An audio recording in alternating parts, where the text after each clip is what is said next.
We all hate cucks, that is, cuckolds, both literal cucks and metaphorical cucks. And it is as it should be. You should despise cucks. And see, because what is a cuckold? A cuckold, by the strictest definition, is a man whose woman is fucking other men. That's basically what a cuckold is, right? And potentially that man will wind up being the quote-unquote father to another man's child, devoting his resources and his energy to another man's child. Now, as I understand it, the word cuckold comes from the cuckoo bird, or the word for cuckoo bird. Cuckoo birds are birds that basically lay their eggs in the nests of other birds, birds that are not of their own species, right? And the other birds spend resources in raising the cuckoo bird's offspring, right? And so that apparently, from what I understand, I could be wrong, that's where the word cuckold comes from. And we men despise cuckolds.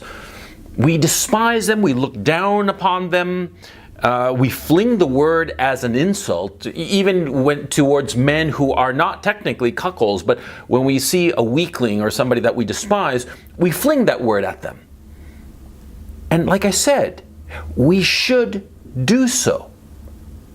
Well, let me explain. Why do men hate cuckolds, cucks? Well, it's simplicity itself, because we're afraid of ever falling into that situation. Of course. We're afraid of becoming cucks. No man wants to be raising another man's child. And so, of course, that which we fear becoming, we hate, and we point to it. And we say, look at that guy, look at that cuckold. What a piece of shit. And that's the thing.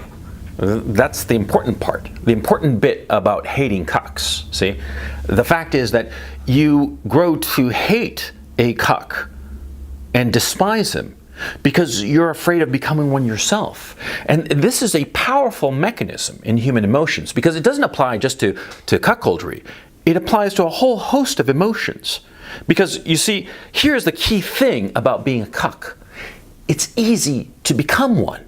Now, I don't mean in the sense that, all women are just eager to fuck some other guy. No. I'm not talking about the ease of that. I'm talking about the fact that, see, it's easy to fall into a pattern of acceptance of something that ought to be intolerable.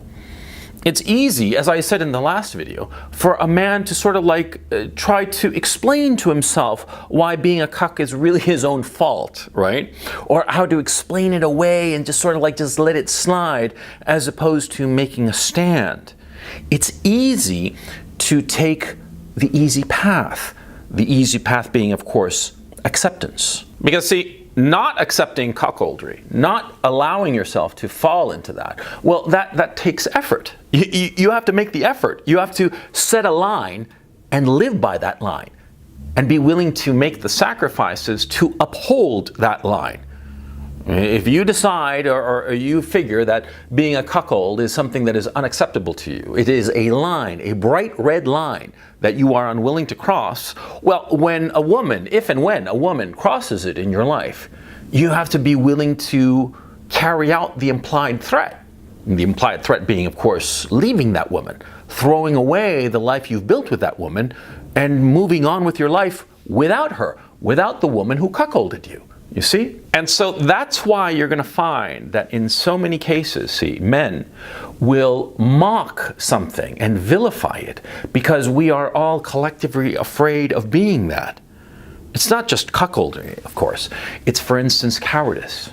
We all mock cowards because at heart we're all afraid of falling into cowardice. And so men need the negative example. We need the social ostracism, the punishment that comes from failing to live up to a certain standard. It could be cuckoldry, it could be cowardice, it could be a whole host of things. I mean, think of, for instance, being dishonest in your business dealings. We all despise thieves and people who are dishonest in their business dealings, even when we don't have any kind of business relationship with the guy. You see, we see some guy walking down the street and we heard that he's a cheat, and we all point and say, hey, he's a cheating bad man, right? But why is it? Why is it that we vilify the man who's a shyster and who's a cheat at business, right? He could be a wonderful man in every other regard, but the fact that he's a cheat in business makes him vilified. We all despise him. Why is that? Well, because falling into that pattern of cheating is very, very easy. That pattern of being dishonest. And we're afraid of sliding into it. We're afraid because we know that the temptations are great to fall into it. I mean, come on. There is a reason that the high road is so difficult to take. See, if it were easy to do the right thing all the time, well, there would be no trick to it, right? I mean, if it's the easy thing, right? But the problem is that taking the high road, living up to your standards, takes effort. And a lot of times, it's not enough to get the positive example. It's not enough. We need the negative example. We need to see the vilification of somebody who does not live up to standards, who does not walk the high road. We need that. And so we collectively as men vilify certain people because we're afraid that we might slide into that. You see? And there is nothing wrong with that. That's why there is nothing wrong with you despising people who are cucks. Because in your heart, in my heart, in the heart of all men, we find it many times easier to just be passive and just to let things slide. When we see some injustice, we're like, oh, it's just so hard to stand up. When we see some woman, your woman cheats on you, right? And you're just so comfortable and she's begging for forgiveness and, it's just easy. It's easy. And that's the thing. That's why it's so tempting. And that's why it's so important to vilify it. And see, this issue of vilifying that which you're afraid of becoming, well, see, I learned it from a young age. Because I remember when I was, in my teens or something, there are these guys, I remember, who would hate homosexuals. Now, I myself don't have any real problem with homosexuals. On a intellectual level, on a social level, I think that gay marriage and a whole host of other things that gays have gotten for themselves are actually bad for society. But on a visceral level, I don't really care about gays. They don't bother me at all. And that is, of course, because I know that I'm not gay. I like pussy, and fucking a guy just does not appeal to me at all, right? And so that's why I never quite understood why there were these guys who hated men, who hated homosexuals, who hated them and just shit on them and just made gay jokes all the time and all that. And I was like, why? What's going on? And of course, it was only later with experience that I realized what was going on. See, these guys were afraid that they themselves were gay. See? And it happened, of course, especially in adolescence, when you're in that dividing line between being a boy and being a man, see? Because when you're a boy, what do you like to do? You like to play with other boys. Play ball or play this or that, Dungeons and Dragons, as I used to do, right? You like to hang out with other boys and have a good time with the boys because you yourself are a boy. And as you become an adolescent, as you sexually mature, sometimes emotionally you still like hanging out with the boys, but even though your pecker is getting hard all the time, and you're supposed to like girls, but you don't really like them because they seem like just a pain in the ass and you prefer guys. And so, of course, in that confusion of adolescence, well, what happens? The boys vilify homosexuals, call each other faggots all the time, and say all sorts of nasty shit, like they want to kill all gays or some garbage like that because they are afraid that they might be gay. That's what's going on. This insight, which I had in my teens, of course, it stood me well. See, whenever somebody vilifies something, I always sort of like focus on that. And you should too. Whenever somebody vilifies a certain behavior or a certain mode of being, I usually focus on that insofar as the guy is concerned and try to figure him out from there. Because a lot of times the thing that he's vilifying, be it gays, being this, that, the other, whatever the hell he's vilifying, right? Often as not, it's because he's afraid he might become that thing. And he's almost like warning himself. His vitriol against being this, that, the other is really a way for him to say out loud the thing that he's terrified of becoming. You see what I mean? And there's nothing wrong with that, okay? There's nothing wrong with that. Because a lot of times, men are going to vilify cowards. Men are going to vilify dishonest people, dishonest men. They're going to vilify a whole host of behaviors which ought to be vilified. See? There's nothing wrong with shitting on behavior that you think is incorrect, improper, immoral, bad, wrong. There is nothing wrong with that. See, what's going on in our culture is this non-judgmental bullshit that you shouldn't judge. That you shouldn't judge, and you should just let everybody be whatever the fuck they want. Yeah, do whatever they want. Fuck that.